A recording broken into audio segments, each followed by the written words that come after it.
ലഡാക്കിൽ സാധാരണ നില പുനഃസ്ഥാപിക്കുന്നതുവരെ ആഭ്യന്തര മന്ത്രാലയത്തിൻ്റെ പിന്തുടർച്ചാ സമിതിയുമായി ചർച്ച നടത്തില്ലെന്ന് ലേ അപെക്സ് ബോഡി തിങ്കളാഴ്ച പ്രഖ്യാപിച്ചു. ഇത് നമ്മുടെ കേന്ദ്ര സർക്കാരിന് ഒരു വലിയ തിരിച്ചടിയാണ് എന്ന് പറഞ്ഞാണ് മാധ്യമങ്ങൾ റിപ്പോർട്ട് ചെയ്യുന്നത്.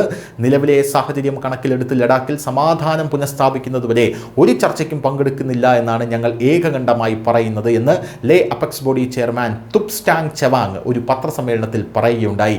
കേന്ദ്രം ഇതിനെ ഏത് തരത്തിൽ ഡീൽ ചെയ്യുമെന്ന് മാത്രമേ നമുക്കിനി കണ്ടറിയേണ്ടതുള്ളൂ. ഭയം, ദുഃഖം, കോപം എന്നിവയുടെ അന്തരീക്ഷം ഇല്ലാതാക്കാൻ നടപടികൾ സ്വീകരിക്കണമെന്ന് ഞങ്ങൾ ആഭ്യന്തര മന്ത്രാലയത്തോടും കേന്ദ്രഭരണ പ്രദേശ ഭരണകൂടത്തോടും അഭ്യർത്ഥിക്കുന്നുവെന്നും ഇയാൾ പറയുന്നുണ്ട്. സെപ്റ്റംബർ 24-നാണ് ഈ അക്രമാസക്തമായിട്ടുള്ള പ്രതിഷേധം ലഡാക്കിൽ തുടങ്ങിയത്. ലഡാക്ക് 6-ാം ഷെഡ്യൂളിൽ ഉൾപ്പെടുത്തുന്നതിനും സംസ്ഥാന പദവി നൽകുന്നതിനുമുള്ള ആവശ്യത്തിൽ കേന്ദ്ര സർക്കാരുമായി ചർച്ചകൾ മുന്നോട്ട് കൊണ്ടുപോകുന്നതിനായി ലേ അപെക്സ് ബോഡി ആഹ്വാനം ചെയ്ത ബന്ദിലാണ് ഈ വ്യാപകമായിട്ടുള്ള പ്രതിഷേധങ്ങൾ പൊട്ടിപ്പുറപ്പെട്ടത്. അതേസമയം സോനം വാങ്ചുക് ഉൾപ്പെടെ 50-ലധികം കലാപകാരികളെയാണ് ഇപ്പോൾ കേന്ദ്ര സർക്കാർ കസ്റ്റഡിയിലെടുത്തിരിക്കുന്നത് എന്നുള്ളത് മറ്റൊരു കാര്യം.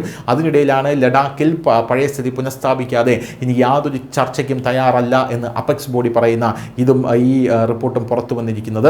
എന്തായാലും പ്രസ്ഥാനത്തിൻ്റെ പ്രധാന സ്ഥാപകനായിട്ടുള്ള ആക്ടിവിസ്റ്റ് വാങ്ചുക്കിനെയും കർശനമായ ദേശീയ സുരക്ഷാ നിയമപ്രകാരം കസ്റ്റഡിയിലെടുത്ത് ഇപ്പോൾ ചോദ്യം ചെയ്യലിന് വിധേയനായിക്കൊണ്ടിരിക്കുകയാണ്. ഇയാളുടെ പാകിസ്ഥാൻ ബന്ധമാണ് നിലവിൽ സർക്കാർ ഇപ്പോൾ പ്രധാനമായും അന്വേഷിച്ചു വരുന്നത്. News desk, news India Malayalam.